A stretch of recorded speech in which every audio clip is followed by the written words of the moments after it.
Today's stage then from Tajika to Tajik, stage 12 of Dakar 2002, 482 kilometres, that's 299 miles.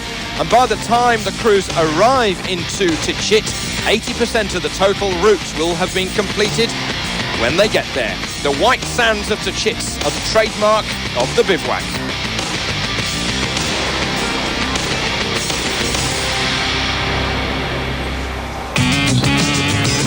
18 cars and 14 bikes non-started this morning, telling you just how hard it was in yesterday's stage. The scenery was getting higher and higher, but the desert was getting further and further away for many. But bad day for Finland's Kari Tiernen. He was down the order after he had technical problems earlier in the rally, but he fell hard, the bike landing on top of him, and he has broken his left collarbone and he's broken his left forearm. There's a few words of swearing in Finnish going on, I can assure you. Meanwhile, Alfie Cox has won his second stage in just 3 days on the Dakar 2002. He started 10 minutes back of the leaders, sped through like a bat out of hell, catching many of the other riders.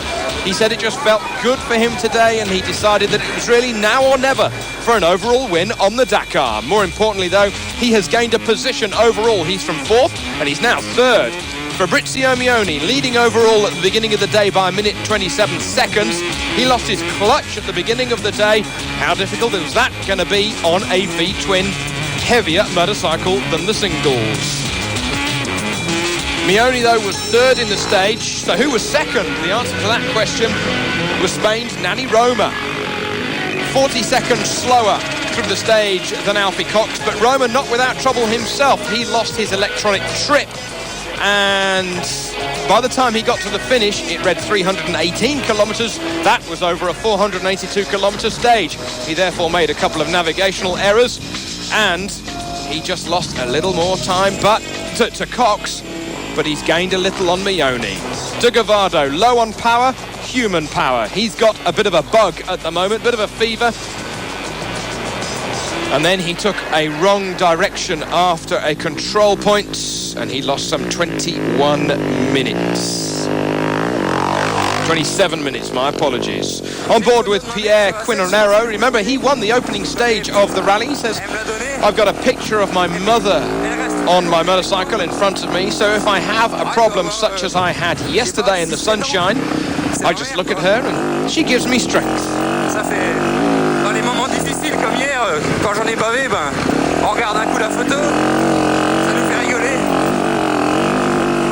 Et puis ça nous redonne du chaud au cœur et on reprend un peu confiance en nous. C'est ça qui est sympa, quoi. Pierre, though, maybe at times wishing he was back in the muds of La Souterraine, the victor of the opening stage on the 28th of December. Seems a very, very long time ago now. Eric Bernard was the first on the scene to assist Kari Tiernen, but he's going well. He's the leading privateer and he's in 9th position overall. Whilst number 65, Anders Oleval Ester, is inside the top 10, the Norwegian rider on his KTM. So there are the results. Cox from Roma just by 40 seconds, Mioni, Arkerons and Sala. But when you look at the overall results, the difference between the leader Mioni and Roma in second is just 0.05% of the total time that we have covered yet. It's very close.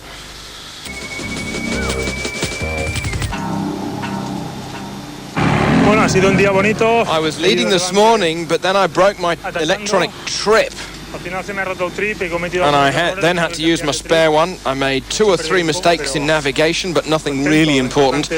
I tacked a lot because I would like to change something in this rally, because at times it's becoming a little boring. Well, Manny, it certainly doesn't look like that from our point of view. It's very close at the top. Here's Kari Tiernen saying, I don't know exactly what happened, because I looked back after I'd fallen for the reason, but I couldn't see anything that would have made me fall.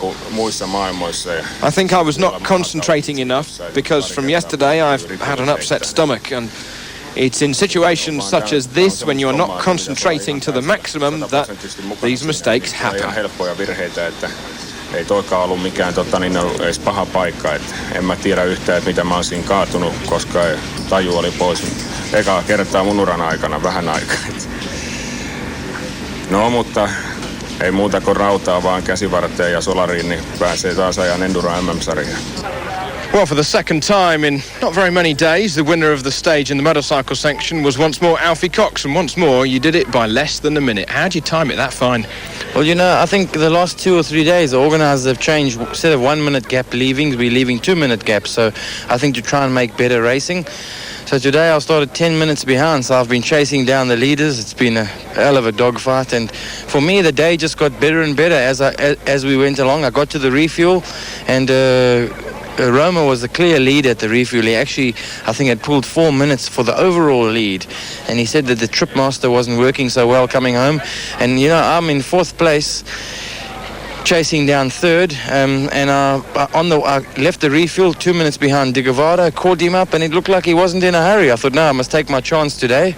Passed him, put my head down, and I've chased Roma and Mione the whole way to the finish. Won the day. And I'm so happy that 3rd place is looking very, very good for me if nothing goes wrong.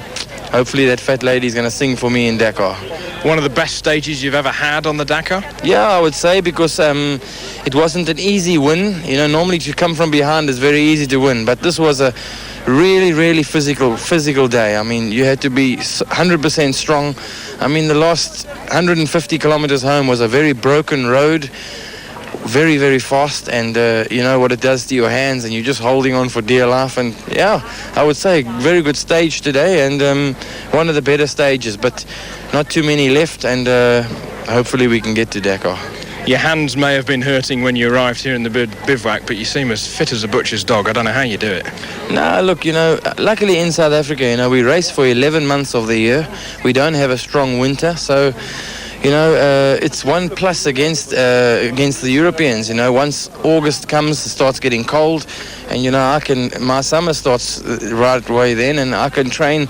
I normally train 5 days a week, so I can just continue my training, and I don't have to put anything extra into it. And physically, I'm just lucky. I'm in good shape, and yeah, that helps you at the end of the Dakar. As we've seen now, only the weak will falter as we go along on the Dakar, and the strong will survive and do well at the end.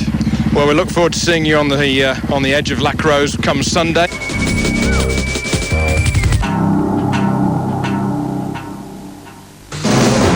Every year, Euromaster pick 8 lucky mechanics from around their European network to come and work on the Dakar, fitting all of the new tyres for all of the crews in the rally. And this year, that crew has a Brit overseeing the rookies on the Euromaster trucks.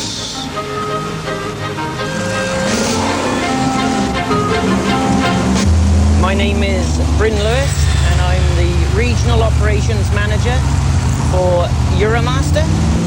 To take part in the Dakar would be the ultimate, but being part of the Euromaster service crew is absolutely superb. It's a dream come true.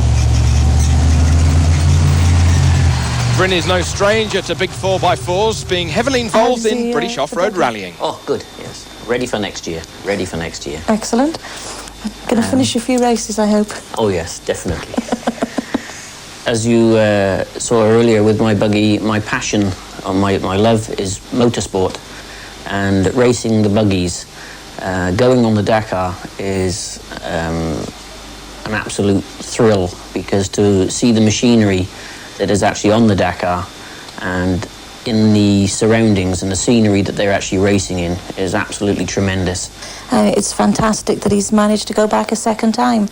So, yes, we miss him, but it's all for a good cause, and it's as you said, it's his passion. So I'm very pleased that he's managed to have the opportunity to go again. All right, then. So then, just before Christmas, under a beautiful Welsh bit of sunshine, he's off. Bye-bye. And the Euromaster trucks make their way further south day by day on the Dakar 2002. Long hours being completed by the crews, including Bryn. He's ordering last night, 1 hour's sleep, but it is good to be back.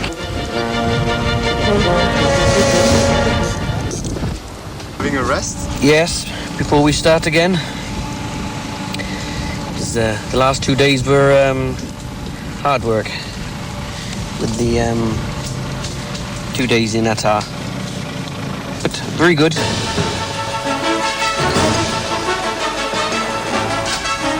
Bryn on his second Dakar, certainly enjoying all of it. Fitting the BF Goodriches, fitting the Michelin tires.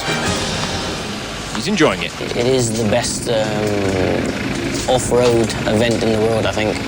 And to be here for the second time was absolutely tremendous.